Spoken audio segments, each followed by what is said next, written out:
Bonjour à tous, je vous retrouve dans ma nouvelle pièce. Ça va pas vous étonner que je me sois installée juste ici sur mon petit fauteuil avec le coussin et avec en fond ma petite bibliothèque.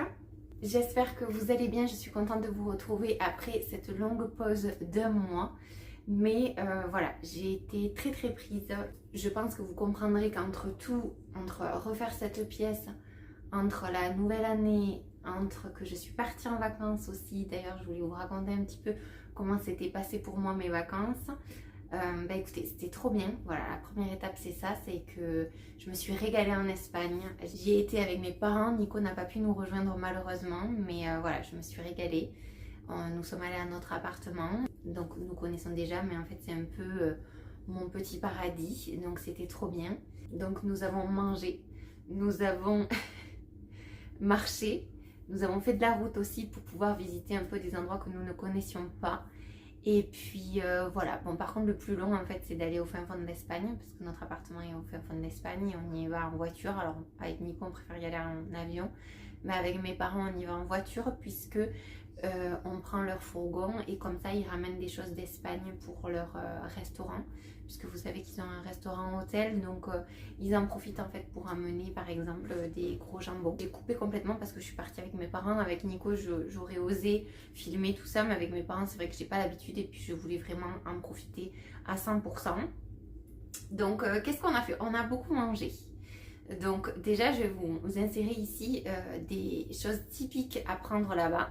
Donc à commencer par des beignets de crevettes.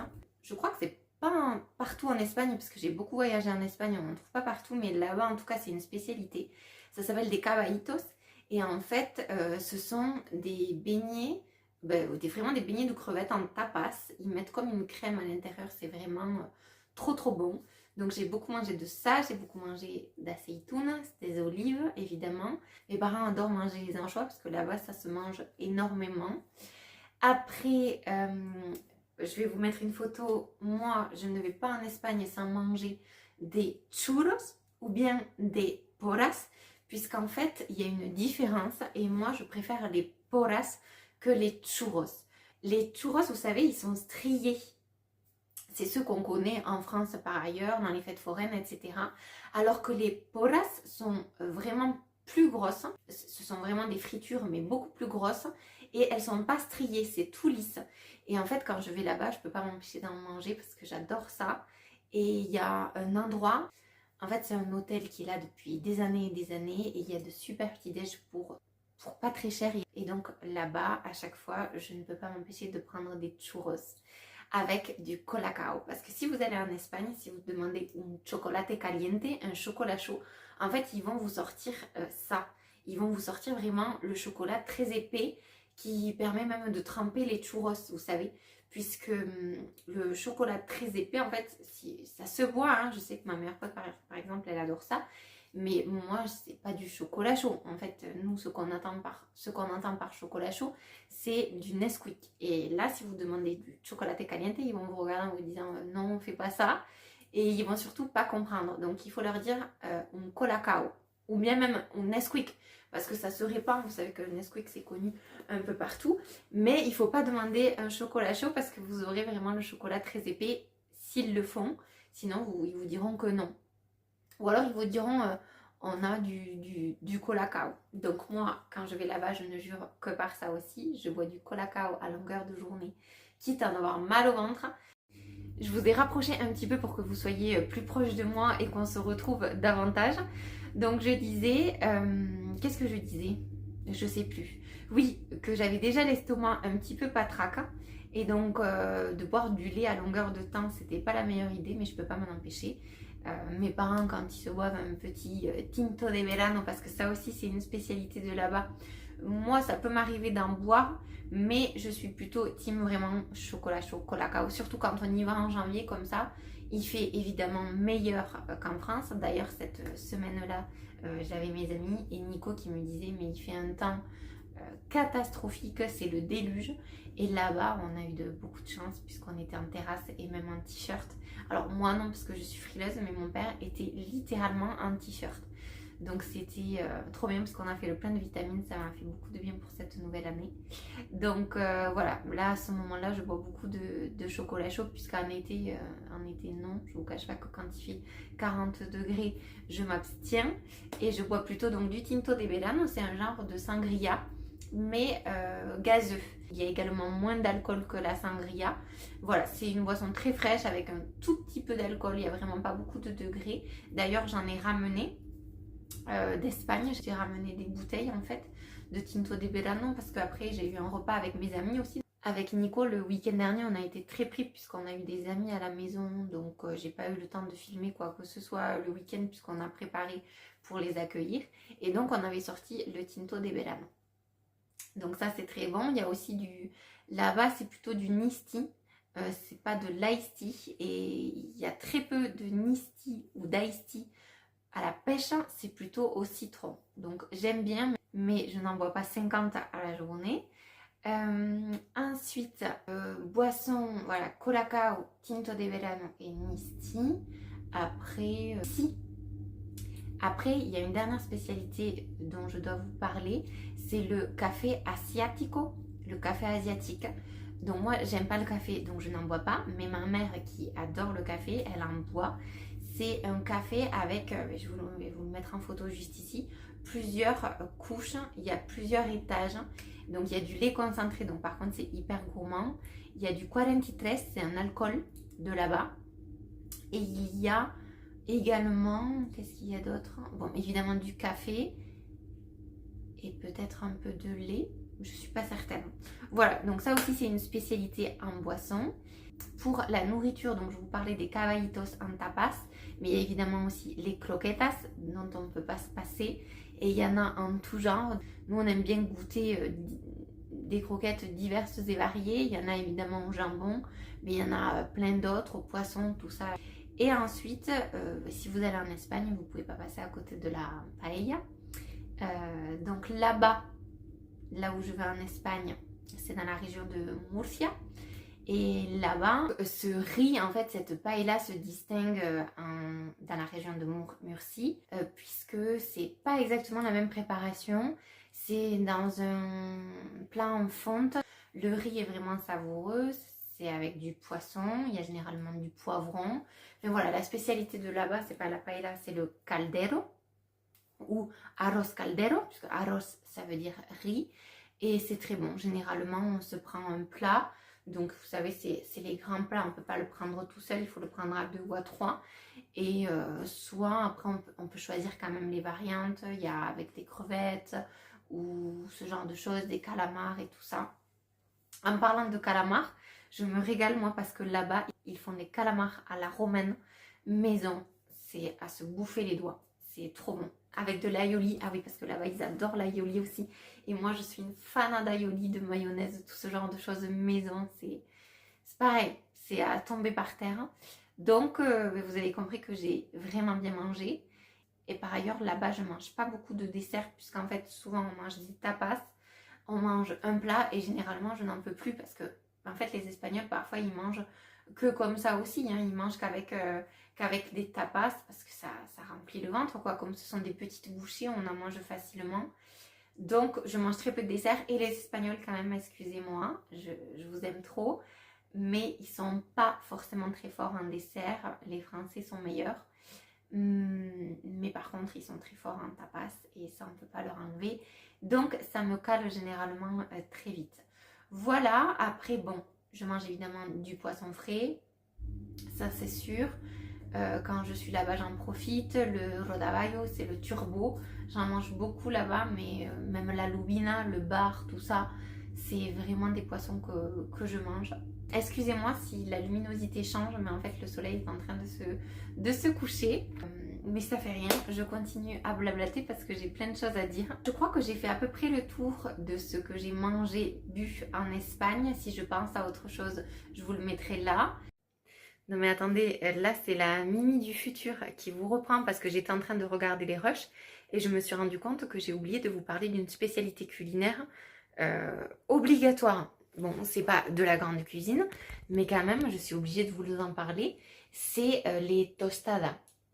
En fait, c'est des tartines Et les Espagnols, ils en mangent pour le petit-déj, mais aussi, vous savez, vu qu'ils mangent très tard, ils mangent vers 14 heures, voire plutôt 15 heures de l'après-midi. Pour nous, en fait, c'est le repas du midi. Eux, c'est leur repas à 15 heures. Souvent, ils font une petite collation, un petit repas à 11 heures et ils prennent des tostadas. Et donc, quand on va là-bas, on prend des churros ou des porras, mais on prend aussi des tostadas. Moi, mes parents, ils n'arrivent pas à faire comme les Espagnols, c'est-à-dire qu'ils ne prennent pas les tostadas huile d'olive, sauce tomate. Ils prennent les tostadas avec de la marmelada, c'est-à-dire de la confiture et de la mantequilla et du beurre. Eux, ils prennent ça un peu comme en France on pourrait faire, sauf que ça, on n'en trouve pas dans les bars, on n'en trouve pas partout, quoi, même pas dans les boulangeries.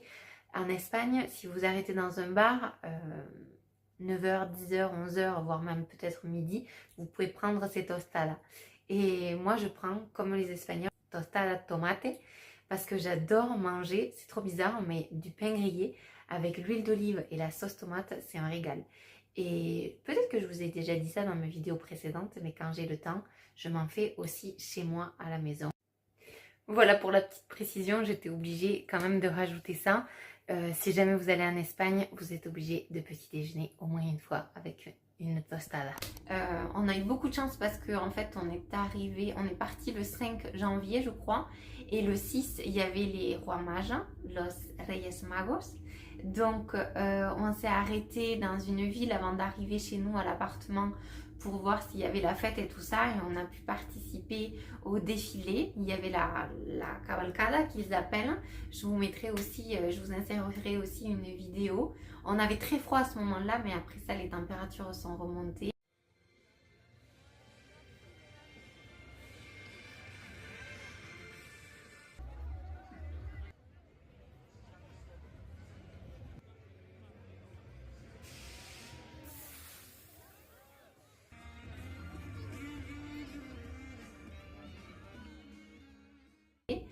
Et puis voilà, on s'est vraiment régalé, c'était trop bien.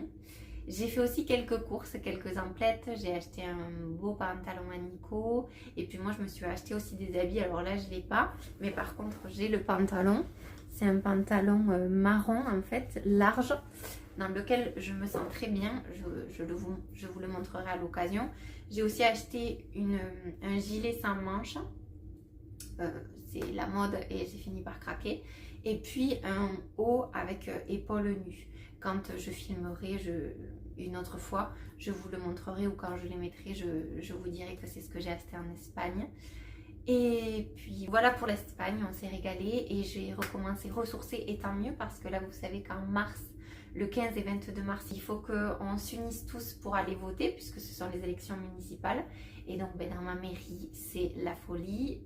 Là, les inscriptions aux élections s'arrêtent officiellement le 6 février. Si je dis pas de bêtises, le 4 février, c'est en ligne. Et le 6, ce sont les certificats papier. Donc c'est très bientôt, c'est la semaine prochaine. Donc ça fait que j'ai énormément de travail en plus du reste, puisque je dois m'occuper des inscriptions qui fusent avant que ça s'achève. Voilà. Donc ça m'a fait du bien de partir avant d'avoir la folie à la mairie. Je sais pas si c'est mieux, j'ai allumé une petite lumière sur le côté là-bas. Voilà, je vais vous insérer un petit peu le avant-après de cette pièce dans laquelle je me trouve. Je sais plus ce que j'ai filmé honnêtement. Je sais que j'ai pris la caméra à plusieurs reprises pour vous montrer l'avancée, le montage des meubles, quand j'ai récuré les murs, quand j'ai mis en place, etc. Je vous ai pris avec moi un petit peu pour vous raconter aussi pourquoi j'avais pas sorti de vidéo pendant le mois de janvier, mais honnêtement je sais plus exactement ce que j'ai dit, pas dit, donc je vais devoir travailler sur le montage pour pas être trop répétitive, trop redondante. Mais en tout cas, je suis hyper contente de vous retrouver. Ça me manquait et ça me stressait même un peu en fait de ne pas sortir de vidéo, parce que j'étais sur une bonne lancée et je vous l'ai dit. D'ailleurs, la dernière vidéo que j'ai sortie, je vous ai dit qu'il n'y a pas de raison que j'arrête. Mais en fait, j'ai été pris dans la tornade là, entre le fait que je suis partie en Espagne, entre le fait que quand je suis revenue, j'avais énormément de travail qui m'attendait, puis énormément de travail tout court avec les élections. Et puis le soir, je rentrais, en fait, j'avais pas vraiment le temps de filmer, puisque je m'attelais à faire cette pièce. J'avais aussi comme deadline mes amis qui allaient venir manger, donc je voulais que ce soit fait avant, donc c'est pour ça que je me laissais pas de répit, je me laissais pas une minute de repos, parce que je voulais que cette pièce soit terminée quand mes amis allaient venir. Donc il manque juste derrière moi l'arche, mais je vous la montrerai quand je la mettrai en place. Je vous l'ai même pas dit, mais là on est samedi 30 janvier, donc je vous aurai repris quand même pendant le mois de janvier. Il a reneigé aussi pendant ce mois de janvier, donc c'était trop chouette, mais il a fait pas mal froid. D'ailleurs, on a arrangé la chaudière, parce que vous savez qu'on s'est chauffé juste avec la cheminée pendant quelques temps, puisque la chaudière nous avait lâché pour le 24 décembre, super. Mais entre temps, on a eu un super professionnel qui est venu l'arranger, donc tout est rentré dans l'ordre. Je suis vraiment contente de ça, quand il y a des professionnels qui font leur taf et qui le font bien. Voilà, je crois que je vous ai fait un beau update de ma vie. Donc là en février c'est reparti. Je vais vous reprendre plus régulièrement maintenant que j'ai fini cette pièce. L'objectif maintenant c'est juste que Moumoun ne me pète pas le clic-clac et ce fauteuil avec ses petites griffes. Si vous avez des astuces, n'hésitez pas à me les dire en commentaire parce que j'ai tout cherché et rien n'y fait. J'ai l'impression qu'elle s'est mis en tête qu'elle allait me bousiller le fauteuil et il n'y a rien qui l'arrête. Bon écoutez, il va falloir que je vous laisse parce que dans quelques minutes il va faire nuit. Il faut que j'arrête mon blabla aussi. Je suis vraiment contente de vous avoir retrouvé. On se retrouve très vite dans une prochaine vidéo. Je vous laisse avec les images puisque j'ai introduit que j'étais dans la nouvelle pièce dont je vous parlais depuis longtemps. Hein. Ça fait un moment que j'ai pour objectif de faire cette pièce. Et en fait, il a fallu que je me mette un coup de pied aux fesses, que je me mette un coup de boost. Et pour ça, ben, j'ai pas eu le temps de filmer parce que j'avais pas le temps de montage, rien du tout. Et puis je vous dis à très vite dans une prochaine vidéo. J'espère que celle-ci vous aura plu. Bon, ça se vide petit à petit. C'est pas encore tout à fait ça. Là, je m'apprête à nettoyer tous les murs de fond en comble.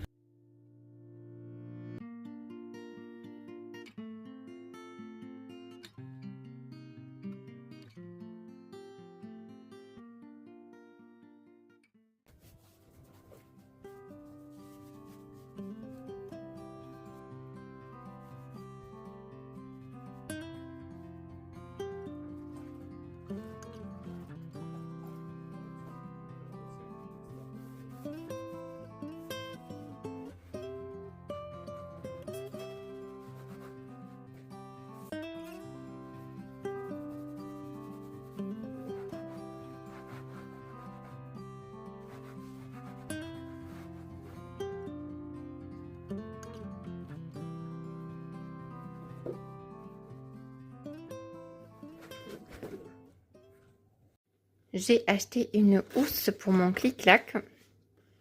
Donc il y a un QR code juste là pour accéder à une vidéo explicative. Il y a même écrit en français les premières indications. Et alors ce que je ne savais pas, c'est qu'en fait ils font des housses pour toutes sortes de canapés, fauteuils, clic-clac, etc. Donc la vidéo est super. On va voir maintenant. Donc parce que j'ai acheté cette housse. Alors c'est pas couleur beige, c'est un peu plus foncé, c'était pas marron non plus, mais il disait que beige c'était presque trop clair. Et comme mon clic-clac, comme vous pouvez le voir, est rouge vif, il me fallait quand même une couleur qui soit pas trop claire pour s'assurer que ça allait couvrir. Donc on est allé aujourd'hui récupérer ce clic-clac que nous avions dans la chambre d'amis de notre pavillon quand on était dans les Yvelines, en région parisienne. Aujourd'hui, on est allé le récupérer donc pour le mettre là-bas dans la pièce que nous sommes en train de refaire, dans le salon de thé, qui servira de canapé classique, mais qu'on pourra ouvrir pour accueillir si besoin. Donc, je suis désolée pour cette qualité absolument médiocre. Je vais vous poser pour que vous y voyez davantage et pour qu'on voit ensemble si la housse va convenir ou non. J'espère que oui. N'empêche, c'est super bien emballé dans une housse réutilisable. Alors, c'est vrai que le tissu a l'air très élastique. Donc, on commence par un côté, ils ont dit dans la vidéo. Ça ici. Ah oui, ça ici. Ils s'enfilent comme ça. Et ça là. Oh, ça a l'air pas mal. On va ajuster. Ça va être un tout petit peu grand. Mais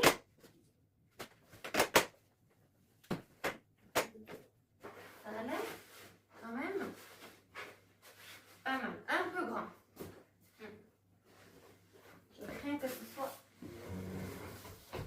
grand. Parce que là, les coutures sont au bon endroit. Là que c'est un peu grand. La couleur rouge ne se voit pas, c'est opaque. Voilà, là, vous voyez, là, on serait bon. C'est juste que ça baille par derrière. Mais c'est pas grave. À la limite, ça protège. Ça m'est égal. C'est pas si mal. J'ai cette option de caler derrière, là. Comme ça. Ça tire un peu le tissu en trop. Bon, vous me pardonnerez pour le bazar. C'est pas si dégueu. C'est pas beige, mais c'est une jolie couleur. Et bon, si on voit pas l'arrière, en fait, ça fait le job. Vous voyez, un petit peu plus zoomé, ça donne ça. Une fois qu'il y aura les coussins et tout ça, ça sera pas mal. Donc voilà, ce que j'expliquais, c'est que mon dossier est plus petit que ici, que l'assise. Donc, bon, ça fera l'affaire, franchement. On voit pas le rouge en dessous, donc c'est le principal. Et je vous montrerai le résultat final une fois qu'il sera installé là-bas. Nous sommes mardi 20 janvier et je vous fais un petit update. Voilà où nous en sommes. On a tout vidé. J'ai le clic-clac donc avec la housse. Il y a une petite minette là. Ça, c'est le surmatelas du clic-clac parce que sinon, il est un peu dur. C'est impossible d'y dormir, donc il est juste là. Je ne sais pas encore qu'en faire. Voilà, on a tout vidé. Bon, les murs sont dans un état pas très très cool. Mais bon, on a tout frotté. On a absolument tout frotté de fond en comble. Même les joints au fond avec la pâte rose de chez Action et la petite brossette. Là, il va s'agir de meubler. On n'a pas ni les finances, ni le temps de refaire toute la tapisserie, mais il faudra qu'on la refasse un jour. Là, je vais mettre un cadre pour cacher ça. Enfin, je vous montre de toute façon au fur et à mesure comment ça va être. Nous avons reçu l'arbre à chat que je suis en train de monter. Je suis trop contente. C'est l'arbre à chat qui va aller dans le salon de thé.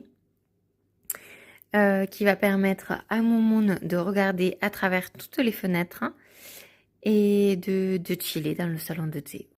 Et voilà, je mets avec vous la dernière pièce. Donc ici, c'est un peu dur. Donc ils ont fourni avec un petit coussin qui peut s'enlever complètement. Donc on peut mettre à laver. Donc ça c'est bien pratique parce que nous en fait, Moumoun, on va lui mettre sa gamelle ici en hauteur parce que sinon Auria lui mange. Voilà, il est beau, il est parfait, il est comme on voulait. Alors certes il est pas comme l'autre, pour rappel est comme ça, donc il est bien plus grand, il y a beaucoup plus de choses. Bon, il est usé parce que ça fait déjà quelques années qu'on l'a. Faites pas attention ici, c'est ma mère qui m'avait prêté le Bicel. Donc celui-ci est bien plus grand, mais là c'était pas l'objectif. On voulait pas un très grand, on voulait un surtout large, avec une plateforme comme ça, pour qu'elle puisse manger dessus. Parce que c'est toujours une galère avec Auria. Il est super, je vous le recommande, je l'ai commandé chez Amazon et c'est de cette marque-là.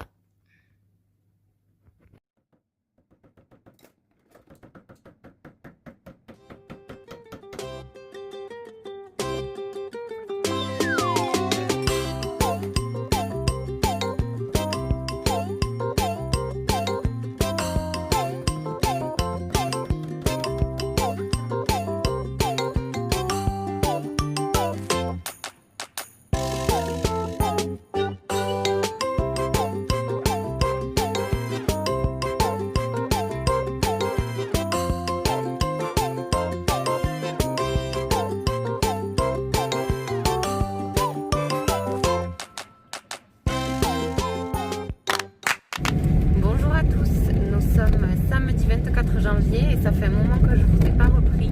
Je vous ai filmé quand même quelques petites choses. Je vous ai filmé par exemple l'avancée du salon de thé. Ça fait un moment que je vous en parle et là les choses se sont accélérées. Donc je me suis focus là-dessus puisque demain je reçois des amis. Enfin on reçoit des amis à la maison. Et Donc en fait je voulais absolument qu'on ait vraiment bien avancé cette pièce.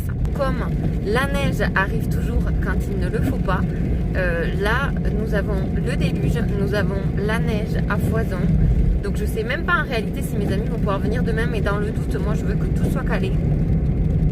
Je vais vous montrer ça.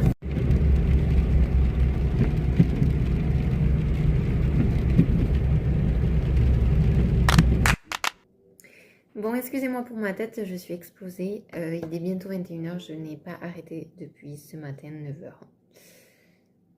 Donc après on s'étonne que je tombe à 10h et qu'il n'y ait plus personne à 22h, mais c'est parce que je suis KO en fait. Bon, donc je ne sais pas si je vous ai mis ces roches là, mais donc j'ai accroché des cadres pour cacher des trous, enfin des trous qui ont été bouchés. Donc j'ai mis 2 cadres et puis en plus j'aime bien les cadres, donc je voulais agrémenter tout ça, donc j'en ai mis.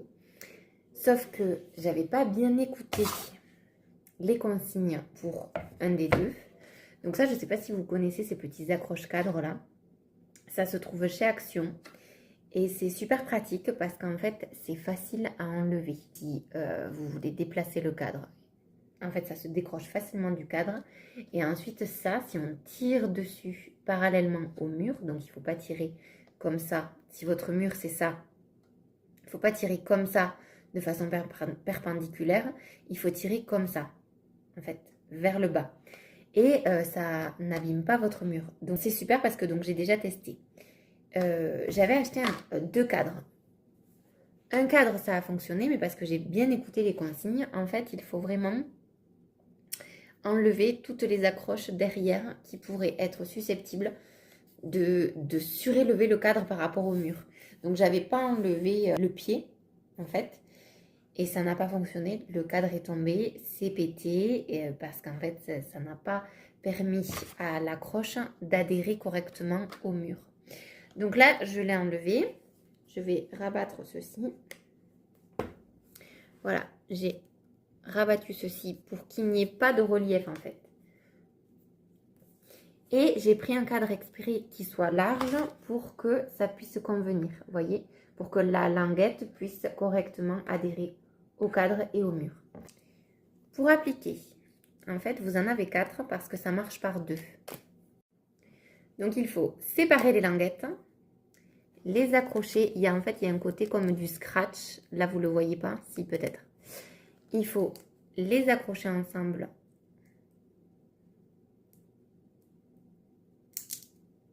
Jusqu'à ce que ça fasse ce bruit-là. Donc là, comme j'ai pris un petit cadre, j'ai pris des petites languettes, mais il y en a des plus grandes pour des cadres plus grands et plus lourds. Donc vous voyez, je retourne mon cadre et là, je vais enlever un protecteur et coller sur le cadre. Alors je vais le mettre bien en haut parce qu'il y a l'angle et que je veux qu'il y ait le max de bois pour que ça puisse coller. Donc ensuite il faut appuyer bien fort. Je vais faire pareil de l'autre côté. Donc là j'appuie fermement sur le cadre. Dans un instant je vais enlever les languettes restantes et accrocher le cadre au mur, appuyer fortement pendant 30 secondes et après il faut enlever le cadre. Donc pour l'enlever, il faut le tirer d'en bas. Ça va décrocher les scratchs et ça va permettre aux languettes d'adhérer complètement au mur. Et ensuite, 1 heure après, je remettrai le cadre une fois que les languettes auront bien adhéré. Donc là, c'est le premier cadre que j'ai collé il y a 2 jours. Là, voilà, j'ai enlevé le cadre, je laisse adhérer les languettes et dans 1 heure, je pourrai recoller au scratch et je vous montrerai le résultat. Vous avez même un moumoune qui pose.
Donc ça, ce sont 2 cadres action. Ça, c'est un arbre à chat Amazon. Je l'ai choisi pour déjà sa couleur, ainsi que sa grande plateforme sur le dessus. Comme ça, on peut mettre la gamelle à Moumoun. Donc ça, c'est une gamelle Maison du Monde achetée par ma meilleure pote. Et voilà, comme ça, Auria en fait ne peut pas lui manger ses croquettes, sinon Auria lui mange toutes ses croquettes. J'ai encore de la crème sur les mains. Ça, c'était ma meilleure pote aussi, et je crois que c'était Maison du Monde également. Ça, c'est Casa, donc chez Noz, puisque Casa n'existe plus. Ça, c'était Action. Ce coussin, c'est Action également. Ça, c'est un plaid Noz. Casa. Ça, cette petite table-là, avec le pied comme ça, que je voulais repeindre, mais je sais pas. Ça, c'est une table basse aussi Action. Donc, ça fait un peu comme 2 tables gigognes, même si pas du tout. Et ça, c'est un fauteuil Atmosphera. Il est trop beau. Il a un tissu magnifique. Bon, malheureusement, Moumoun, elle est en train de me l'exploser parce qu'elle fait ses griffes dessus. Et c'est pour ça qu'il y a les 2 griffoirs à côté pour essayer de l'en dissuader. Mais c'est compliqué. On lui met les 2 grattoirs à côté, mais elle fait quand même ses griffes dessus. On peut voir ici. Ça, c'est un coussin que j'ai aussi trouvé chez Noz. Ça va bien, je trouve, avec le fauteuil. Et ceci, c'est une bibliothèque Castorama. Je l'ai appréciée parce qu'en fait, comme vous pouvez voir, la pièce est mansardée. Donc, ce côté est plus haut que ce côté. Donc, il fallait une bibliothèque qui allait rentrer. Donc, je l'ai appréciée pour ça. Bon, là, il manque un panier en bas. Je vais y mettre un panier pour pouvoir y mettre plein de choses. C'est pas encore fini. Il n'y a pas tous les livres et tout ça. Et donc, je l'ai aimée aussi parce qu'elle est blanche et avec un plateau en bois. Comme, je sais pas si vous vous souvenez, ce buffet que Nico avait fait. Donc, c'était pour rappeler les couleurs. Donc, je l'aime trop parce qu'elle n'est pas trop épaisse. Et à la fois, il y a juste ce qu'il faut. Donc là, j'ai mis une photo de Nico et moi quand nous étions jeunes. On ne nous voit pas trop bien. Et après, bon, ça, c'était le thé que ma meilleure pote m'avait offert. Ça, c'est un petit champignon que j'ai trouvé à Atmosphera aussi. Il y avait déjà le luminaire dedans. Donc, je l'aime beaucoup. Et là-haut, j'ai mis un diffuseur, mais bon, je vais le changer. Et j'ai mis une fausse plante que j'avais trouvée chez Primark. Mais en fait, ma meilleure pote est en train de me faire une vraie plante tombante, me faire une pousse d'une plante tombante. Donc, je vais l'enlever et puis je mettrai, je pense, la vraie plante soit ici, sur le petit plateau, soit là-haut, et puis ça tombera de la bibliothèque. Ça, ce sont les coffres à croquettes des animaux, mais je vais le changer, en fait. Je pense ici que je vais mettre un banc avec un genre de coussin banquette dessus pour faire encore un coin lecture et puis des assises supplémentaires pour vraiment faire un salon de thé. Ça, c'est une plante que ma mamie m'a offerte. Pour l'instant, je la mets là. Elle a besoin de lumière. Donc là, c'est vraiment ce que j'aime dans cette pièce. On est entouré par la nature pour un coin lecture. C'est trop, trop bien. Voilà, je crois que j'ai fait à peu près le tour. Ça, je sais pas où c'est que je l'ai déniché. Ça fait un moment que je l'ai. Ce genre de grattoir là, on en trouve un peu partout. Et j'en mets un peu partout pour Minette. Voilà, je crois que c'est tout. Ça, je sais pas. Ce coffret, il m'a été offert. Ça aussi, c'était dans mes cadeaux de Noël. Et ça, c'est un porte-lettres que mes parents avaient et que j'ai voulu conserver parce que je l'imaginais déjà dans cette bibliothèque. Voilà à peu près. J'ai oublié de vous dire, ça c'est un clic-clac que nous avons réutilisé, que nous avions là-haut. J'ai trouvé une housse, mais ça je vous l'ai filmé sur Amazon que j'ai mise, qui va bien. La couleur franchement elle est bien. Mais par contre voilà, Minette pareil, elle me fait ses griffes dessus. Mais à la limite c'est pas très grave, je rachèterai une housse, c'est pas dramatique. Ce qui m'embête plus, c'est le fauteuil qui est sans protection juste là. Voilà pour ce coin, je vous aurais inséré je pense plusieurs plans et peut-être même en pleine journée parce que là le soleil est en train de se coucher. J'ai oublié de vous dire que si ce coin vous paraît un peu vide, c'est normal. En fait j'avais prévu de faire une arche avec un sticker mural ou bien une tapisserie, sauf que je me suis loupée. J'avais reçu la tapisserie, j'avais carrément tout découpé et tout ça, sauf que je me suis loupée dans la pose. Donc ça fait que ce mur blanc est resté comme ça, enfin beige, mais je vais rajouter quelque chose, ça va pas rester comme ça.